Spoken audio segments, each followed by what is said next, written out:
श्री गणेशाय नमः. नमस्कार मंडळी, रेखास किचन मध्ये तुमचे खूप खूप स्वागत. सध्या आपल्याकडे आता पाऊस सुरू झालेला आहे, तर मस्त आपण अशी ही पावसात खाण्यासाठी भजी बनवूयात किंवा साऊथ इंडिया मध्ये याला पुनुगुलू असे म्हणतात. तर इथे मी त्यासाठी 1 वाटी तांदूळ भिजत ठेवले होते 2 तास. एक उकडलेला बटाटा घेतलेला आहे, कांदा, मीठ आणि हिरवी मिरची बारीक कट करून घेतलेली आहे आणि कोथिंबीर घेतलेली आहे.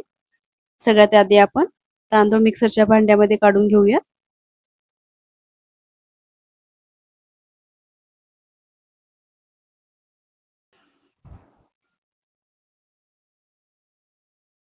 एकदम सोपी रेसिपी आहे. आपल्या बेसनच्या भज्यापेक्षाही छान लागते, एकदम कुरकुरीत अशी. तर इथे मी भांड्यात तांदूळ काढून घेतलेले आहेत.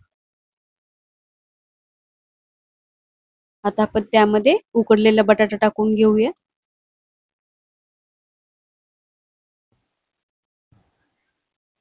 आता आपण हे मिक्सरला बारीक वाटून घेणार आहोत.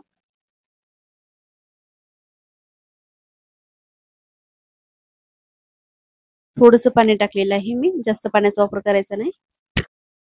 बघू शकता तुम्ही, अशा प्रकारे आपल्याला तांदूळ बारीक वाटून घ्यायचे आहे. आता मी ते तांदूळ एका बाउल मध्ये काढते. आता आपण यामध्ये चवीनुसार मीठ टाकणार आहोत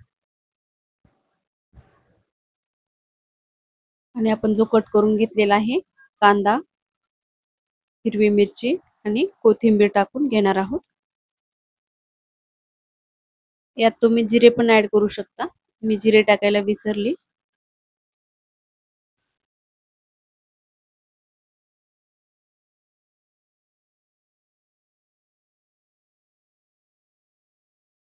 अशा प्रकारे आपण हे चांगलं मिक्स करून घेऊया.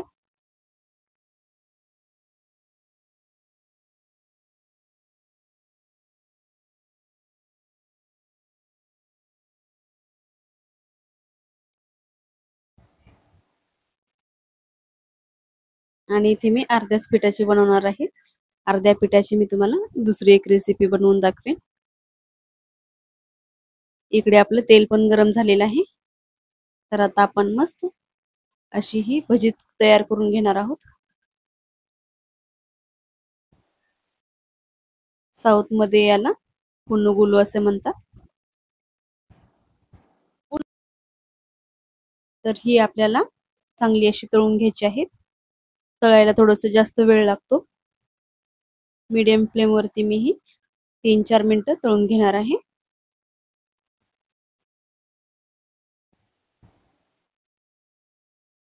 एकाला अशी चिकटलेली, एकाला एक अशी चिकटलेली आहे. पण लगेच आपण काढायला गेले तर आपली भजी अशी तुटतात, त्यामुळे ही चांगली तळू द्यायची. नंतर आपण चमच्याने किंवा जाराने असं केलं तर ते लगेच निघतात.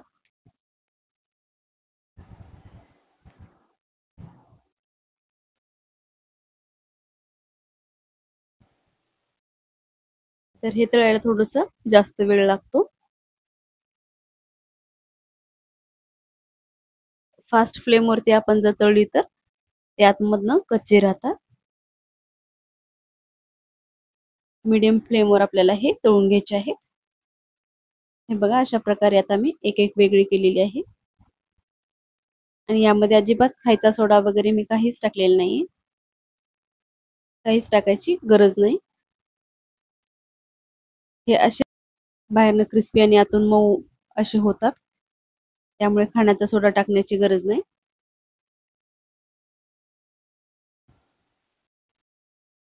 बघू शकता तुम्ही, असे आलटून पलटून आपल्याला चांगले फ्राय करून घ्यायचे आहेत अशा प्रकारे. तर आपले हे भजे आणि साऊथचे पुन्नुगुलू असे तळून छान तयार झालेले आहेत, तुम्ही बघू शकता. आता मी बाकीचे पण अशाच प्रकारे तळून घेते. तर अशा प्रकारे आपले सगळे पुन्नुगुलू आणि आपल्या भाषेत तांदळाचे भजे तयार झालेले आहेत. तुम्ही याचा आवाज पण ऐकू शकता, मस्त असे क्रिस्पी झालेले आहे. तुम्ही पण नक्की ट्राय करा. तुम्ही बघू शकता एकदम छान असे क्रिस्पी क्रिस्पी झालेले आहे. तुम्ही पण नक्की ट्राय करा आणि माझा व्हिडिओ आवडत आवडला असेल तर नक्की व्हिडिओला लाईक करा, शेअर करा आणि चॅनेलला सबस्क्राईब नक्की करा. चला तर मग भेटूयात अशाच छान छान आणि सोप्या सोप्या रेसिपी सोबत. तोपर्यंत धन्यवाद. श्री स्वामी समर्थ.